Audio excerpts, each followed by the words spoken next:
اس کی ایک تصویر کا ذکر ہے۔ اس میں امرتسر ڈسٹرکٹ کے تحت اینگلو ورنیکولر کینڈیڈیٹس کی فہرست ہے۔ اچھا، اس میں نام درج ہے عبدالقادر قصور MB اسکول، عمر لکھی ہے 15 سال، نمبر 496، مذہب محمدان اور مضامین عربی، فارسی اور سائنس۔ تو یہ 15 سال کی عمر 1874 والی تاریخ پیدائش سے بالکل ملتی ہے۔ جی، بالکل مطابقت رکھتی ہے۔ اس سے قصور والا موقف زیادہ مضبوط لگتا ہے۔ تو تعلیم کی بنیاد قصور میں رکھی، لاہور میں سے آگے بڑھایا، اور پھر انہوں نے ایک ایسے میدان میں قدم رکھا جس نے انہیں ایک بالکل الگ پہچان دی، صحافت اور ادب۔ جی، ایسا لگتا ہے کہ قانون تو بات کی بات ہے، پہلے دل ان کا ادب اور صحافت میں ہی اٹکا ہوا تھا۔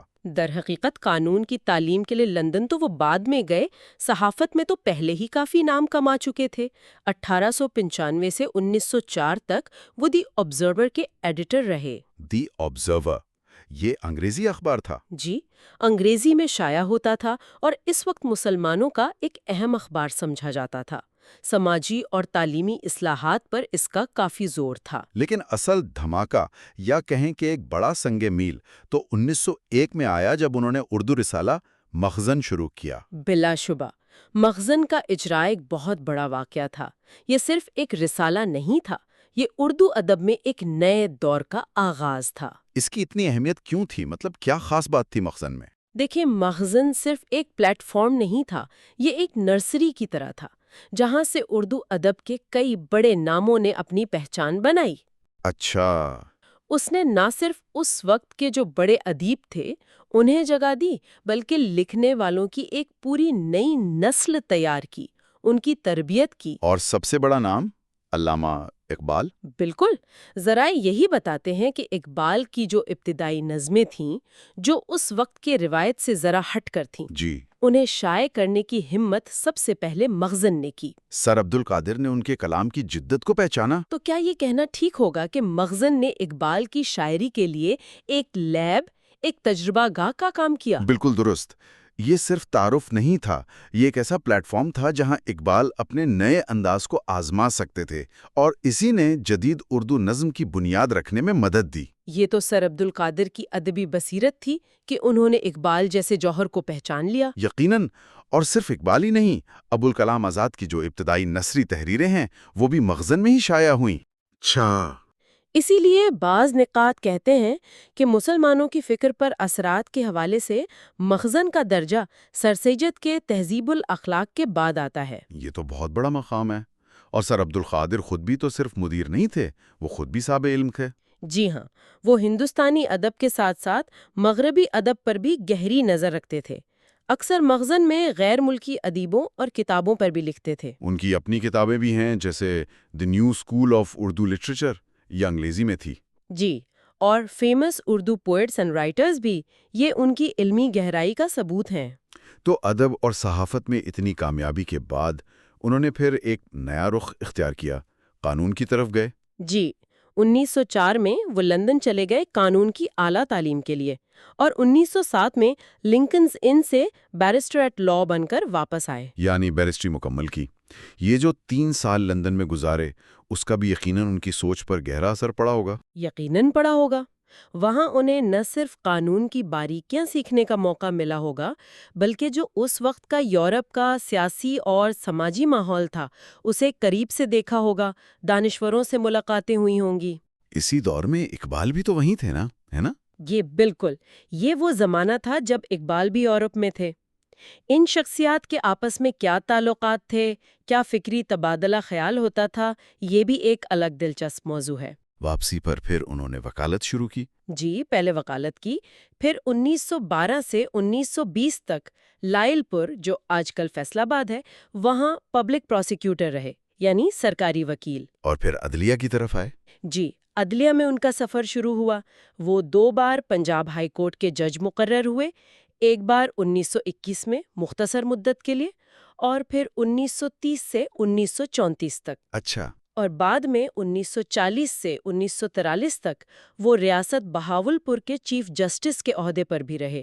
یہ ایک بہت ہی شاندار عدالتی کیریئر تھا۔ لیکن اسی عدالتی کیریئر میں ایک ایسا باب بھی آتا ہے جو آج تک بہت زیر بحث رہتا ہے، بھگت سنگھ ٹرائل میں ان کی شمولیت۔ جی، یہ لاہور سازش کیس کے نام سے مشہور ہے۔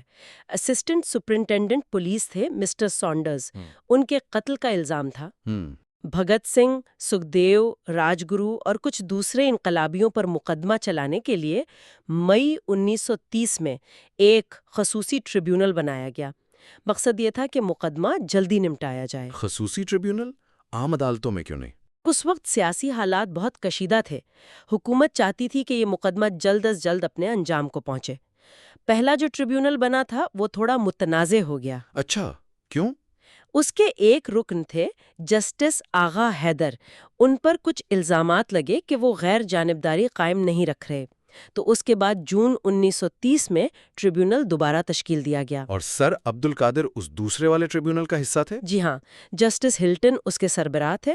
اس میں 2 ہندوستانی جج تھے، جسٹس ٹاپ اور سر عبد القادر۔ اچھا، رکن ٹریبیونل ان کے دستخط موجود ہیں۔ یہ واقعی ایک بہت اہم اور آپ کہیں حساس معاملہ ہے۔ ایک طرف عدالتی ذمہ داری تھی، دوسری طرف ایک ایسا مقدمہ جس کے سیاسی اور تاریخی اثرات بہت گہرے تھے۔ بالکل۔ اچھا، اس عدالتی کیریئر کے ساتھ ساتھ ان کا سیاسی سفر بھی تو چل رہا تھا۔ جی، وہ بھی ساتھ ساتھ جاری تھا۔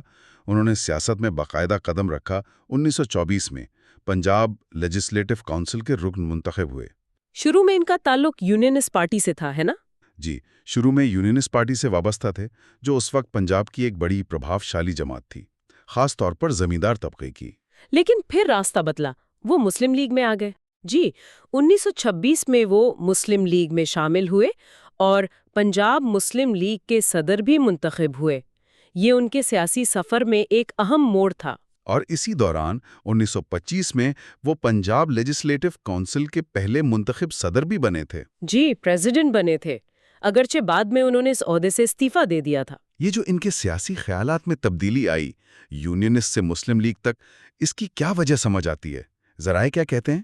شروع میں تو وہ ہندو مسلم اتحاد کے حامی سمجھے جاتے تھے۔ جی، ذرائع یہی بتاتے ہیں کہ ابتدائی دور میں وہ کافی اعتدال پسند تھے، بین المذہب جو پروگرامز ہوتے تھے ان کی صدارت بھی کرتے تھے اور ہندوستان کی مجموعی آزادی کے لیے کام کرنے پر یقین رکھتے تھے۔ تو پھر یہ تبدیلی کیوں؟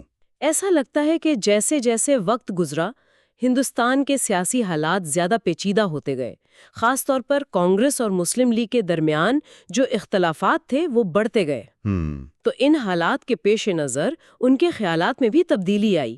یہ کوئی اچانک نہیں ہوا، بلکہ ایک بالتدریج عمل لگتا ہے۔ اچھا، ذرائع کے مطابق 1942 آتے آتے وہ اس نتیجے پر پہنچ چکے تھے کہ شاید ہندوستان میں ہندوؤں اور مسلمانوں کا اکٹھے رہنا ممکن نہیں رہا اور تقسیم ہی واحد حل ہے۔ تو پھر وہ پاکستان کے مطالبے کے حامی بن گئے؟ جی، اس کے بعد وہ پاکستان کے مطالبے کے بہت مضبوط حامی بن گئے اور مسلم لیگ کی جو 1946 کی ڈائریکٹ ایکشن تحریک تھی اس کی بھی انہوں نے حمایت کی۔ تحریک پاکستان میں کافی سرگرم رہے۔ یہ ایک بہت بڑی نظریاتی تبدیلی ہے۔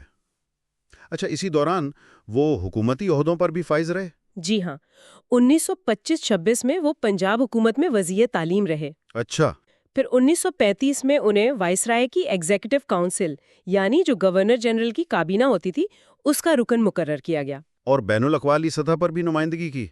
لیگ آف نیشنز کا ذکر تھا؟ جی، 1926 میں۔ لیگ آف نیشنز جو پہلی جنگ عظیم کے بعد بنی تھی امن قائم رکھنے کے لیے، اس میں ہندوستان کی نمائندگی کے لیے انہیں بھیجا گیا۔ تو قانون، سیاست، صحافت، ادب، اب تعلیم کا شعبہ، بطور وزیر تعلیم اور بعد میں بھی تعلیم کے لیے ان کی کیا خدمات رہیں؟ وہ تعلیم کے بہت بڑے حامی تھے، خاص طور پر مسلمانوں کی تعلیم کے لیے بہت آواز اٹھاتے تھے۔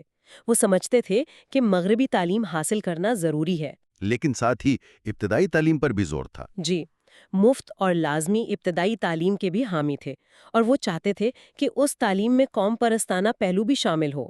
اور اس سلسلے میں انجمن حمایت اسلام کا کردار بہت اہم نظر آتا ہے۔ یقیناً، وہ کافی عرصے تک انجمن حمایت اسلام کے صدر رہے اور اس پلیٹ فارم سے انہوں نے تعلیمی اداروں کے قیام اور ان کو چلانے کے لیے بہت جوش و خروش سے کام کیا۔ انجمن تو اس وقت مسلمانوں کی تعلیم کے لیے بہت بڑا کام کر رہی تھی۔ جی بالکل، اور سر عبد القادر نے اس کی سرگرمیوں کو مزید آگے بڑھایا۔ کچھ ذرائع یہ بھی کہتے ہیں کہ انہوں نے اس پلیٹ فارم کو اپنے سیاسی مقاصد، خاص طور پر تقسیم ہند کی حمایت کو آگے بڑھانے کے لیے بھی استعمال کیا۔ ان تمام خدمات ان کے مجموعی کبکاٹ کو دیکھتے ہوئے ہی شاید 1927 میں برطانوی حکومت نے انہیں سر کا خطاب سے نوازا۔ جی، یہ خطاب انہیں برتھ ڈے آنرز لسٹ میں دیا گیا تھا۔ ایک بڑا اعزاز تھا یہ۔ اور جیسا کہ ہم نے شروع میں بات کی، قصور سے یہ اعزاز پانے والے وہ واحد شخص تھے۔ بالکل۔ ان کی ذاتی زندگی کی بات کریں تو ان کی شادی لاہور کے ایک جانے مانے بیرسٹر تھے شیخ محمد عمر، ان کی بیٹی سے ہوئی۔ اور ان کے بیٹے منظور قادر وہ بھی بہت مشہور ہوئے۔ جی، منظور قادر خود بہت نامور قانون دان بنے اور صدر ایوب خان کے دور میں پاکستان کے وزیر خارجہ بھی رہے۔ اور ان کے پوتے ڈاکٹر اظہر قادر صاحب وہ تو آج بھی پاکستان کے صف اول کے ریاضی دانوں میں شمار ہوتے ہیں۔ جی ہاں، بالکل۔ یہ نسل در نسل علم و دانش کا ایک سلسلہ ہے۔ سر عبد القادر کی اپنی علمی دلچسپیاں کتنی وسیع تھیں، اس کا ایک اور ثبوت بھی ملتا ہے۔ گاندھی جی پر لکھی گئی کتاب میں ان کے مضمون کا ذکر۔ جی، سروپلی رادھا کرشنن اور مہاتما گاندھی نے مل کر ایک کتاب مرتب کی تھی، مہاتما گاندھی۔ اچھا۔ اس میں سر عبد القادر کا بھی ایک مضمون شامل ہے۔ اس میں کیا خاص بات تھی؟ کس موضوع پر تھا؟ اس میں انہوں نے اپنے یورپ کے دورے کا ذکر کیا ہے جو انہوں نے 1930 کی دہائی میں کیا تھا۔ جی۔ اور انہوں نے لکھا کہ اس وقت یورپ میں عام لوگ گاندھی جی کے بارے میں کیا سوچتے تھے، کیا تاثرات رکھتے تھے۔ یہ ظاہر کرتا ہے کہ وہ صرف برصغیر کے معاملات تک محدود نہیں تھے، بلکہ عالمی سطح پر کیا ہو رہا ہے اس سے بھی باخبر رہتے تھے۔ بالکل۔ اتنی بھرپور زندگی، اس کا اختتام کب اور کہاں ہوا؟ ان کا انتقال 9 فروری 1950 کو لاہور میں ہوا اور انہیں میانے صاحب قبرستان لاہور میں سپرد خاک کیا گیا۔ ان کی قبر کے کتبے کی تصاویر بھی موجود ہیں، ہے نا؟